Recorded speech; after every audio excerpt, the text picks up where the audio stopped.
মৰমৰ ছাত্ৰ-ছাত্ৰীসকল মোৰ এই চেনেলটোলৈ তোমালোকক পুনৰ স্বাগতম জনাইছো আৰু এটা ভিডিও লৈ আহিছো তোমালোকলৈ এই ভিডিওটোত আছে definition of word and sentence অৰ্থাৎ শব্দ আৰু বাক্যৰ সংজ্ঞা শব্দৰ সংজ্ঞা এটা বা তাতোধিক বৰ্ণ বা আখৰ অৰ্থাৎ লেটাৰ লগ হৈ সম্পূৰ্ণ শুদ্ধ অৰ্থ প্ৰকাশ কৰিলে তাকে শব্দ অৰ্থাৎ ওয়াৰ্ড বোলে মন কৰিবলগীয়া যে সম্পূৰ্ণ শুদ্ধ অৰ্থ প্ৰকাশ কৰিলে একোটা লেটাৰেও একোটা শব্দ হয়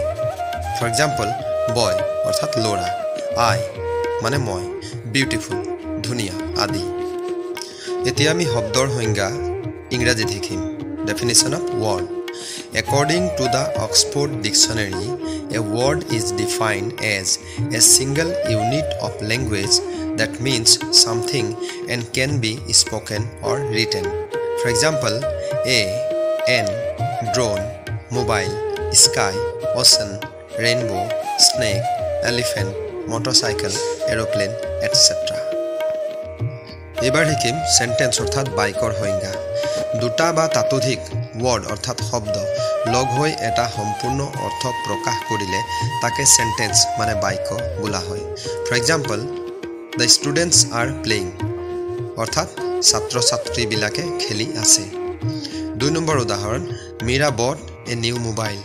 মানে মীৰাই নতুন মোবাইল এটা কিনিলে এতিয়া সেন্টেন্সৰ সংজ্ঞা ইংৰাজীত definition of sentence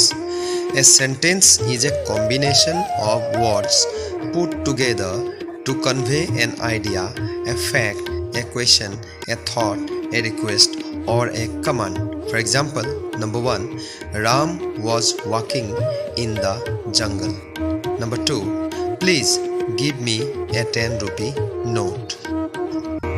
Hello my dear students, like, share and subscribe my channel to get more videos like this and thanks for watching.